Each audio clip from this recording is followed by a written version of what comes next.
Just over a week ago, a major announcement in League of Legends came that CLG would be closing up shop. Madison Square Garden was selling them to Andy Miller and NRG. And understandably at the time, a lot of fans were pissed. But now that it's been a week, I feel like we can talk about this with a little bit more fresh eyes, and I can give you a look into who NRG is. Because many of you might be stuck and you're thinking of the past and the last time they were in League of Legends, and some of you might not even know who they are at all.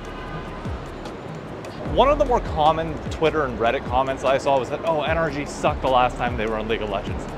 Not all of us were around back then. Some of us remember NRG from Smite, who they were one of the best teams in the game by a wide margin. They actually have skins in the game because they won the Smite World Championship. Like, they were good. Way down, the Titan is under siege.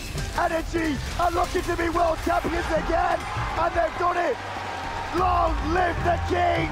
And once again, the king is Europe! NRG reigns supreme.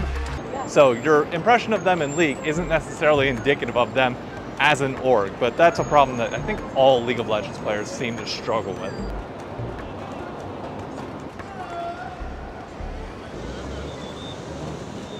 People can change, brands can evolve, orgs can evolve. The thing that you thought you knew back in 2016 is not necessarily indicative of what they are in 2023.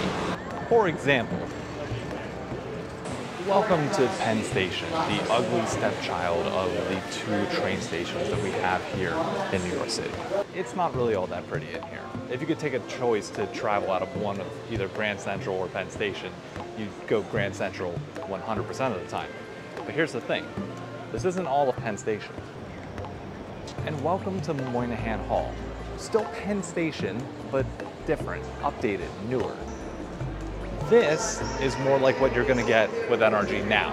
You see, one of the things that NRG does better than most orgs is they understand social media better than most. They have a finger on the younger audiences in gaming better than most. Why? Because it's all Fortnite, Minecraft, and a lot of TikTok.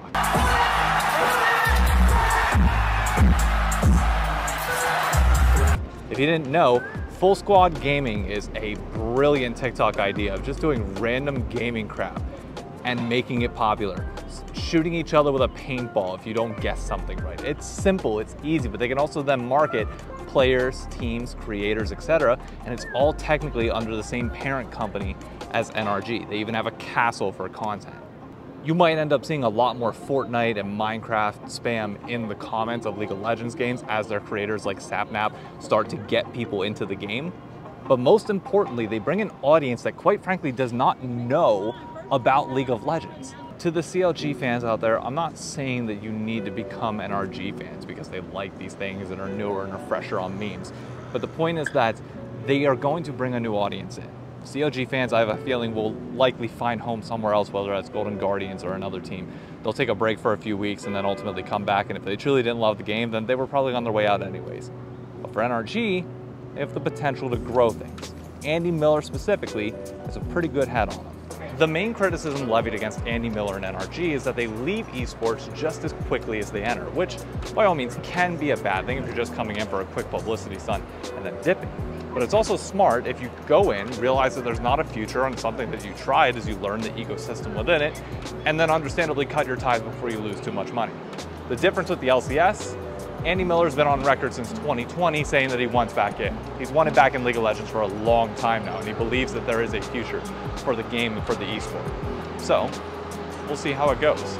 So yes, NRG is coming in with a fresh foot, a fresh new look, but they are still starting from ground zero in the same way that they were before. I just believe that they're equipped with better tools to be able to make more out of this opportunity and potentially bring us a new audience, which is the most important part. I'm sorry, but for most people, if you've already tried or played League of Legends, you know about the esport. But as was evident in Sapnap's stream with the incredibly awkward interview situation, which people blew out of proportion, the majority of that audience did not even know what League of Legends was. And that tells you all that you need to know. North America has a very, very small League of Legends fandom and player base relative to the overall gaming scene here. And if we could tap into the younger generations, like NRG has a better grip hold on than any other org out there right now, could be a good thing. If winning is your only concern, well then just look at Overwatch League and the San Francisco Shock. It's not like they don't know how to win. They do, and the teams that they've put out, quite frankly, have shown up. So, even though you might have some down periods, and they're not going to necessarily win right away like a lot of League of Legends fans expect you to do, and expect you to come in and drop a bag like FlyQuest did for their roster this year, it might take some time. But I have faith that they'll have the right systems in place to eventually climb their way up to the top and hopefully make a name for themselves. If you enjoy this style of video and learning more about the LCS, be sure to subscribe and let me know in the comments down below. Are you excited for NRG to enter the league, or are you scared, or are you pissed off like many CLG fans apparently seem to be? I think time will help get over it, but let me know your thoughts.